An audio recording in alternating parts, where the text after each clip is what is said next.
Hi, here's part 3, preparing your machine. Okay, there's some really important things that you need to do with Cuddle that are different. And number 1 is 100% polyester thread. Okay, if you look at your thread, it should say, there it is. Now, quilting thread is typically 100% cotton. If you go into the quilting store and ask for polyester thread, they're going to look at you like you have 3 heads, okay? So make sure you get polyester. That's because your fabric is polyester. You want to use the same. You don't want to use cotton thread, might shrink a little bit. So 100% polyester thread. Okay, and also while I'm talking about thread, go ahead and I'm going to have a full bobbin when you start your project. Okay, that's just a side note. Okay, next, ballpoint/knit needle or a stretch. Okay, here, stretch. This is the Oregon brand. I also have Schmetz brand. Okay, now the reason that we want a ballpoint needle is we do not want to tear the fabric.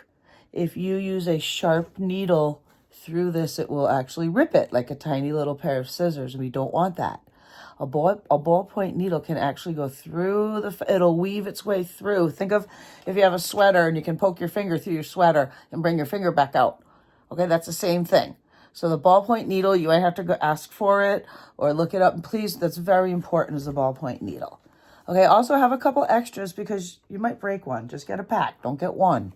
I have broken needles. Walking foot. What does that mean? Okay, I already have one here on my machine. Let me see it. There it is on the back. It's this funky looking thing. Okay, what? Walking foot, even feed foot. This is what it looks like. What is the point of it? The Cuddle is very thick. And when you are doing quilting or cuddling, when you have more than a couple layers, your machine has these little things down here called feed dogs. Okay, and those metal things that go back and forth and it feeds the fabric through the machine. When you have layers and layers of Cuddle and it's really thick, whoops, sorry, it can slide and the bottom will move, but the top won't when you're either quilting or Cuddle. So what this does, if you look closely, you can see it has, see those white bars? That's another set of feed dogs. There, you can see the ridges on the top.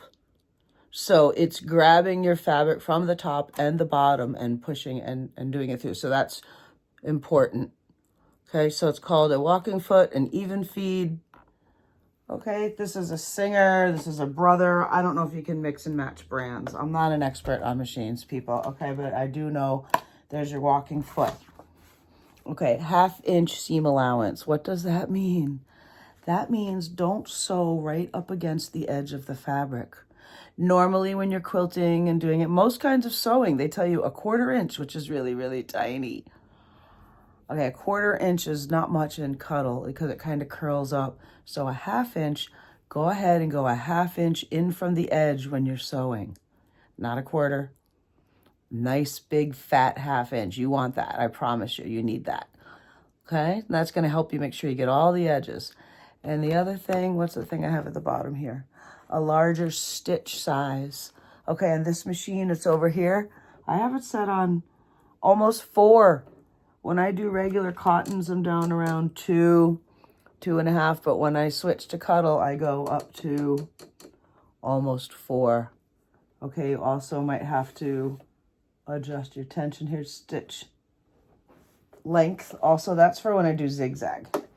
Okay, that's for another part of the blanket. So there's my stitch length. So here's all the things we need to know about. Quick recap. 100% polyester thread, ballpoint needle, or knit, or stretch, walking foot or even feed, 1/2 inch seam allowance when you start to sew, and a larger stitch size than normal because the fabric is very thick. So I hope that helps. There you go. Good luck getting everything set